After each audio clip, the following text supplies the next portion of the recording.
हे महाराज, पहले हमारे पिता की गर्दन काटिए ना।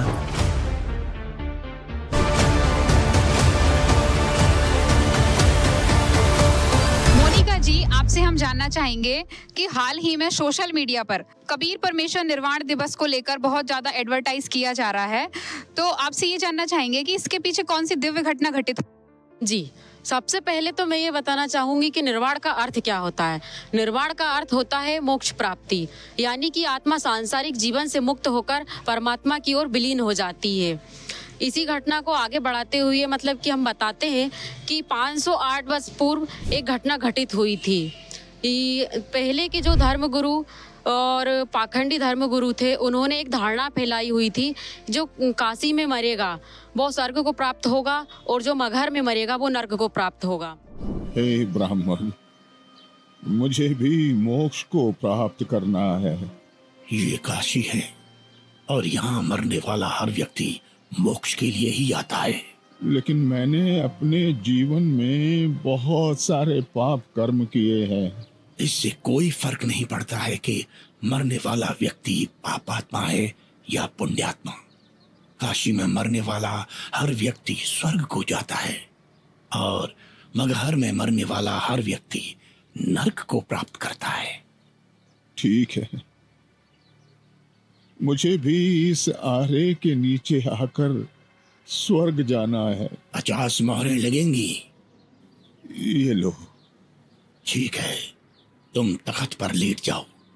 मैं भगवान से प्रार्थना करता हूँ कि वो आपको स्वर्ग में जगह दें। हे परमात्मा, इस आत्मा को अपने चरणों में स्वर्ग में स्थान देना। सत्य साधना करने वाला व्यक्ति संसार की चाहे जिस कोने में भी शरीर छोड़े और चाहे जैसे छोड़े, वो अपने पुण्य कर्मों के प्रताप से ईश्वर के पास चला जाता है, नरक नहीं जाता।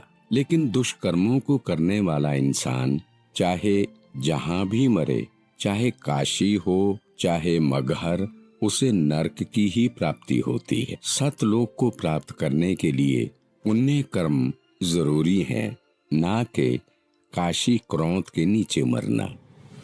कबीर जी, क्षमा कीजिए, लेकिन हम इस बात से सहमत नहीं हैं कि पुण्य कर्मों को करने वाला व्यक्ति चाहे काशी में मरे या मगहर मरे, उसे स्वर्ग की ही प्राप्ति होगी। सत्य ये है कि अगर कोई भी व्यक्ति काशी में मरता है तो वो चाहे पुण्यकर्मी व्यक्ति हो या पापकर्मी, उसे स्वर्ग की ही प्राप्ति होगी। और अगर कोई व्यक्ति मगहर में मरता है तो वो चाहे पुण्यकर्मी हो या पापकर्मी, उसे नरक की ही प्राप्ति होगी। ठीक है, तो मैं फिर मगहर में ही शरीर का त्याग करूंगा और स्वर्ग नहीं, स्वर्ग से भी आगे सतलोक जाऊंगा। और आप सभी पंडितों से मेरा आग्रह है कि आप सभी मेरे साथ मगहर चलें और मेरे शरीर छोड़ने के बाद अपनी ज्योतिष विद्या का प्रयोग करके ईमानदारी से सभी लोगों को ये बता देना कि मैं कहाँ गया हूँ। लोगों के बीच का ये भ्रम दूर होना चाहिए कि मोक्ष केवल काशी मथुरा में शरीर का त्याग करने से नहीं होगा, बल्कि मोक्ष केवल यथार्थ भक्ति से और मर्यादा में रहकर अपने जीवन का निर्वहन करने से होगा।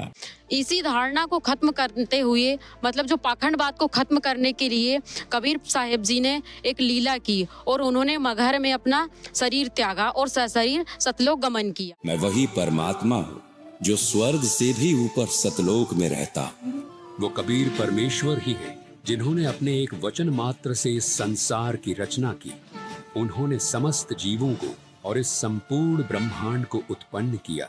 उनकी लीला और सामर्थ्य इतना अद्वितीय है कि उनका वर्णन मानव बुद्धि से परे है। वे सर्वशक्तिमान परमेश्वर ही सब कुछ है।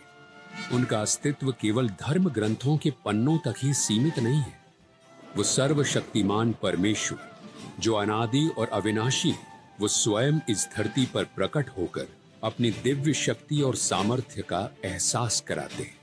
उनकी अद्भुत लीलाओं को जानकर हर हृदय श्रद्धा से भर जाता है और हर मस्तक उनका सजदा करता है। उसी उपलक्ष्य को याद करते हुए आज संत रामपाल जी महाराज जी के सानिध्य में निर्वाण दिवस मनाया जा रहा है।